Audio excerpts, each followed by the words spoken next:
When you get to the point where you're ready to sell a business, it will literally be the biggest sale of your life.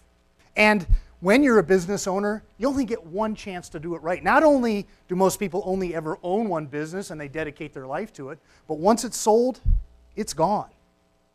The system that I've developed is called AIM and ACT. We're going to go through this a couple of times.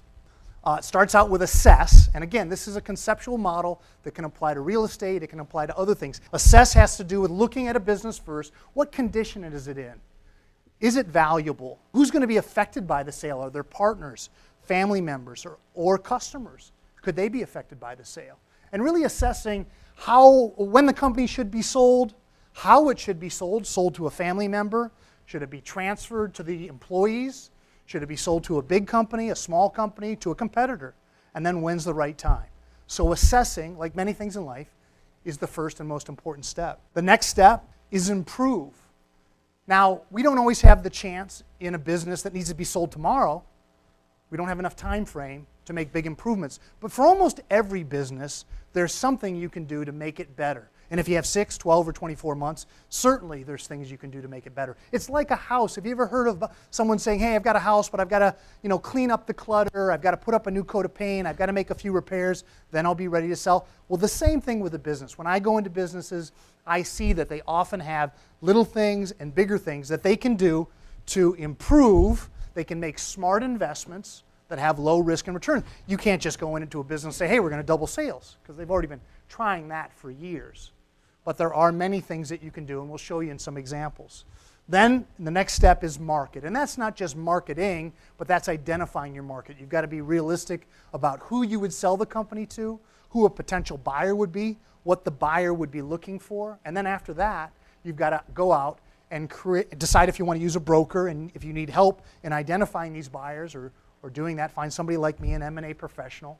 And then after that, create really, really strong documents. Then you've got to go to an agreement. A lot of people just think, well, you just have a contract, right? Well, I've been in deals where you have 3 or 4 contracts: indication of interest, letter of intent, binding letter of intent, purchase agreement, closing conditions. So one agreement doesn't cover it sometimes, and it requires more than just that. And in each step of that agreement, something can go wrong, and the deal can fall apart. Okay, I'm going to show you how to use this in a minute. Lastly, you've got to close, and many times deals fall apart right before the close. There's some critical issues in close. You need to create a data room so people can do due diligence. How many people know what due diligence is? Due diligence means that you're going to have access as the buyer to every single document that the seller owns: their patents, their lawsuits, their contracts, their financials, everything. Because we've signed the agreements now. Now we want to make sure that everything you told us is 100% true, and we don't find any warts, we don't find any things hidden. And sometimes what happens in the due diligence process is the buyer finds something that's wrong, and they want to make changes. They want to renegotiate the price. Even though we might have signed 3 or 4 agreements, now the price is going to change. The buyer is got concerns. Who has all the power at the point of due diligence? Buyer or the seller? Buyer does, right? Because they've got the money. The seller's probably already told his friends and family, we're selling. We got a contract. They've already looked at boats.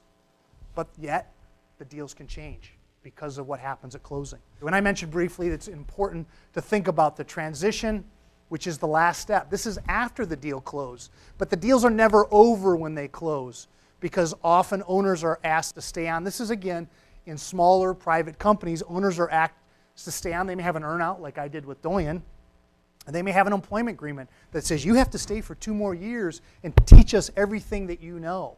They may have a consulting agreement. You're allowed to go home, but anytime we need you on the phone or we need you to travel to go see a customer, you've got to be there. Non-compete. And you can't go work for a competitor or start another company to compete with us. So there's a lot of transition things that go on, and in fact, it's really important for the sake of that business to have a successful handoff.